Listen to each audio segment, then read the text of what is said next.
Hello everyone and welcome all of you in this my sessions in my channel. I have teach to you similarity. Similarity means समरूपता.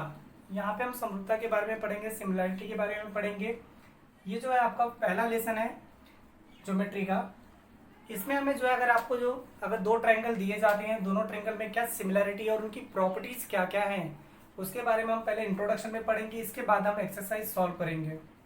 Okay, तो हम जरा सा देख लेते हैं कि ट्रायंगल क्या होता है और उसका एरिया अगर हमें निकालना है तो एरिया हम कैसे फाइंड आउट करते हैं, ये चीज़ हम लोग पहले देखते हैं. जैसे मैंने यहाँ पे लिखा है एरिया ऑफ एनी ट्रायंगल. अगर आप किसी भी ट्रायंगल का अगर आप एरिया निकालते हो तो उसका फॉर्मूला क्या होता है, 1/2 बेस इंटू हाइट. और ये भी चीज़ याद रखना आपको, बेस क्या होता है और हाइट क्या होता है. जैसे कि अगर कोई भी चीज़ अगर हम सीधा देखेंगे, किसी भी चीज़ पे अगर खड़ी होती है तो क्या होता है, हाइट होता है. और हाइट हमेशा क्या होता है, परपेंडिकुलर होता है. और ये जो हाइट है, जब किसी के ऊपर भी अगर किसी भी चीज़ पे खड़ी रहेगी तो उसे हम बेस बोलते हैं. ये आपका बेस हो जाता है और ये आपका हाइट होता है. तो अगर आपको किसी भी ट्रायंगल का अगर एरिया निकालना है तो वहाँ पे आपका फॉर्मूला क्या बनता है, 1/2 बेस इंटू हाइट. जैसे कि मैंने यहाँ पे आपको लिखा है और ये ट्रायंगल मैंने बना दिया है ABC. यहाँ पे हाइट क्या है AM और यहाँ पे बेस क्या हो जाएगा आपका BC. ठीक है, तो अगर हमें ABC इस ट्रायंगल का एरिया निकालना है तो हम क्या फॉर्मूला यूज करेंगे, 1/2 बेस इंटू हाइट. वही फॉर्मूला अगर हम यहाँ पे लिखते हैं, area of triangle ABC is equal to 1/2 base कौन है, BC और हाइट क्या है इसका, AM. और अगर हम इसका वैल्यू रख करके सॉल्व कर देंगे तो हमारा एरिया ऑफ ट्रायंगल आ जाएगा.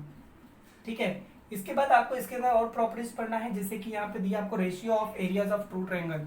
अगर आपके पास दो ट्रायंगल हैं, अगर हम दो ट्रायंगल की बात करते हैं, अगर हमें उसका ratio of areas of two triangle, अगर दोनों का एरिया निकालना है, बट कैसे निकालना है, उसका रेशियो करके निकालना है कि दोनों का वैल्यू क्या आता है.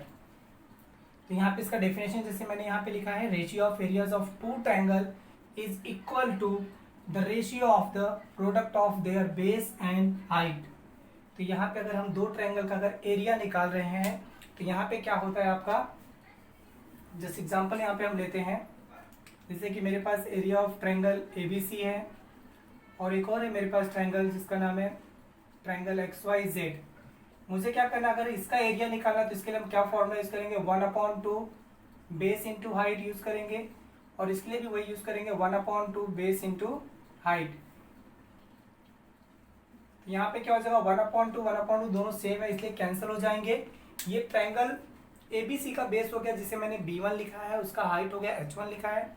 और XYZ का B2 उसका बेस हो जाएगा और H2 क्या हो जाएगा, उसका हाइट हो जाएगा. ठीक है, तो ये दोनों देखेंगे तो कैंसिल हो जाते हैं. इसके लिए इनका जो रेशियो बनता है, product of their base and height. अगर दो ट्रायंगल का अगर हमें रेशियो ऑफ एरिया उसका निकालना है तो उसका रेशियो क्या बनेगा, फर्स्ट ट्रायंगल का बेस और हाइट का प्रोडक्ट, और रेशियो किसका आएगा, सेकेंड ट्रायंगल का बेस और हाइट के साथ. ठीक है, आइए हम लोग आगे और देखते हैं इसके अंदर.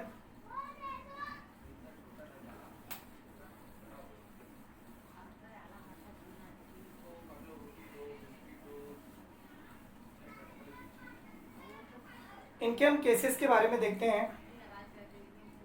जैसे कि मैंने आपको बताया दो ट्रायंगल हैं, ये इसका हाइट हो जाएगा, जैसे मैंने इसका नाम ले लिया ABC. यहाँ पे है ये M. और दूसरा एक और ट्रायंगल है जिसका नाम मैंने दे दिया XYZ. और ये आपका हो जाएगा हाइट जिसका नाम है XN. ओके, तो ये आपका हाइट है, तो इसको हम लोग H1 देते हैं. ये भी हाइट है, इसका हम दूसरा ट्रायंगल इसलिए H2 ले रहे हैं. और ये जो बेस है दैट इज अ B1 और ये भी क्या base that is a B2. ठीक है, अगर हमें दोनों का एरिया का रेशियो निकालना है तो हम इसे क्या लिखेंगे, यहाँ पे area of triangle ABC upon area of triangle XYZ is equal to B1 into H1, first triangle का प्रोडक्ट बेस और हाइट का. फिर सेकेंड क्या आ जाएगा, सेकेंड ट्रायंगल का product B2 into H2. B1 का नाम क्या है, BC इंटू AM अपॉन इसमें बेस कौन है, YZ इंटू XN क्या है, इसका हाइट है. ठीक है, तो ये आपका इस प्रकार से हम इसका एरिया निकाल सकते हैं. और इसके अंदर और भी आपको प्रॉपर्टीज दी हैं. जैसे कि इसके अंदर आपको दिया है अगर हम देखते हैं, अगर दोनों ट्रायंगल का अगर बेस सेम हो, इन दिस केस अगर ऐसा कुछ केस होता है, suppose triangle have common base. Common base मतलब दोनों का बेस क्या होगा, सेम होगा। फर्स्ट वाले ट्रायंगल का भी बेस अगर आपको 4 दिया है तो सेकेंड वाले ट्रायंगल का भी आपका बेस कितना है, 4 है। अगर दोनों का बेस सेम होता है तो उसका रेशियो क्या बनेगा, एरिया ऑफ ट्रायंगल, जैसे मैं निकाल रहा हूं ABC upon area of triangle X Y Z का,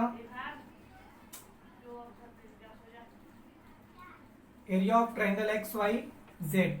तो इसका क्या होता है फॉर्मूला, जैसे कि मैंने आपको बताया था बेस 1 H1, ये क्या हो जाएगा B2 multiply H2। B1 means BC into H1 AM, और आपको दिया ये YZ इंटू XN, ठीक है। बट यहाँ पे क्या है, a triangle have a common base, दोनों का बेस सेम है।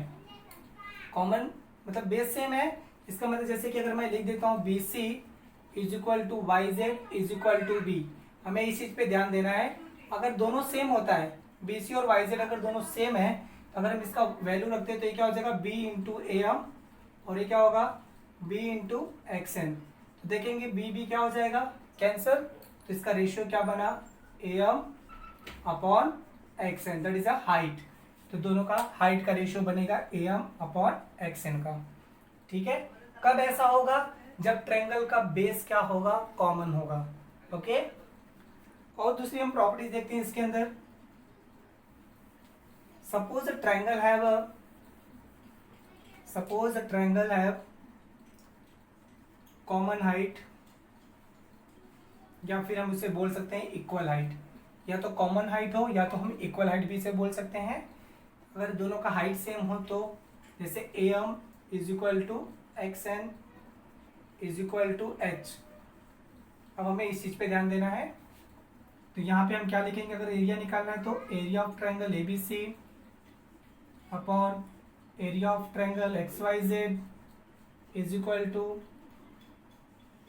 B1 into H1 upon B2 into H2। B1 का वैल्यू क्या है, BC into AM upon YZ into XN, okay. अगर हाइट दोनों का सेम है तो दोनों की वैल्यू आपको दी से AM और XN, दोनों का वैल्यू क्या है, HM।